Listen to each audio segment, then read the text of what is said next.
जय हिंद साथियों, मैं कृष्णा यादव आपका अपने प्लेटफॉर्म कृषवानी में स्वागत करता हूं। तो आज का टॉपिक है विकास की अवस्थाएं, स्टेजेस ऑफ डेवलपमेंट। जैसे बच्चा एक ही बार में सब कुछ नहीं सीखता है, वह धीरे धीरे अलग अलग उम्र में सीखता है। तो इसी को विकास की अवस्थाएं कहते हैं। विकास की 5 अवस्थाएं हैं, जिसमें पहला है प्रसव पूर्व अवस्था, प्री नेटल स्टेज। यह जन्म से पहले का समय होता है, जिसमें बच्चा माँ के गर्भ में होता है और बच्चे का पूर्ण विकास माँ पर निर्भर करता है।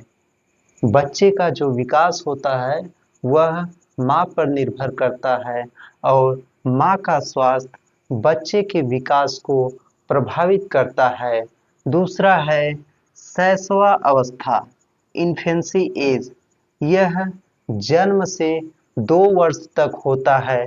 इसमें बच्चा धीरे धीरे ज्ञानेंद्रियों का विकास करता है और बैठना, रेंगना, चलना सीखता है, मुस्कुराना और आवाज निकालना शुरू करता है और रोकर अपनी जरूरत को बताता है और चीजें को पकड़ना और छोड़ना सीखता है। आगे तीसरा है पूर्व बाल्यावस्था, अर्ली चाइल्डहुड, जो 2 से 6 वर्ष तक होता है।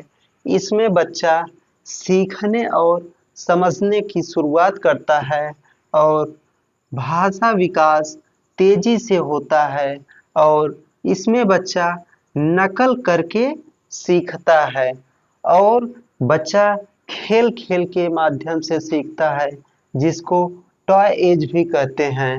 और इसमें बच्चा क्यों, कैसे बहुत पूछता है। तो ये है पूर्व बाल्यावस्था। आगे है चौथा पॉइंट, उत्तर बाल्यावस्था, लेटर चाइल्डहुड एज, जो 6 से 12 वर्ष तक होता है। इस अवस्था में बच्चा स्कूल में प्रवेश करता है। तो इस अवस्था को एलिमेंट्री स्कूल एज भी कहते हैं और इसमें बच्चा ग्रुप में रहता है, जिससे टोली की अवस्था या ग्रुप एज भी कहते हैं। और इसमें बच्चों की दोस्ती बहुत मजबूत होती है।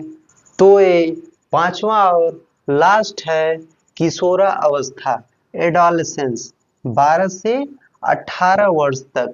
इसको सबसे महत्वपूर्ण बदलाव की काल कहते हैं और इस अवस्था को परिवर्तन का काल या संक्रमण काल या फिर ट्रांजिशनल पीरियड भी कहते हैं।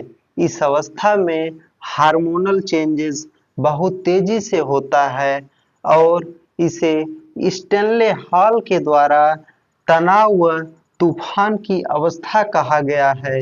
इस अवस्था में बच्चा अपनी पहचान बनाने की कोशिश करता है, लीडरशिप स्किल डेवलप करता है। तो इस प्रकार ये सब विकास की 5 अवस्थाएं थी। अब मिलते हैं अगले वीडियो में। जय हिंद।